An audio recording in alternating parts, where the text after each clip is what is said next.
severe thunderstorm warning for northeastern Portage County, southeastern Marathon County until 11:15 p.m. At 10:44 p.m., a severe thunderstorm was located 9 miles north of Stevens Point, moving east at 35 miles an hour. Hazard, quarter-size hail. Okay, quarter-size. Source, radar indicated. Oops. Impact, damage to vehicles is expected.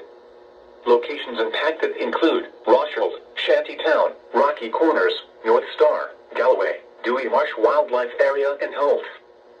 For your protection, move to an interior room on the lowest floor of a building. Repeating, a severe thunderstorm warning has been issued until 11:15 p.m. for the following counties in Wisconsin, Marathon, and Portage. That's my area. That's my area. The current time is 10:40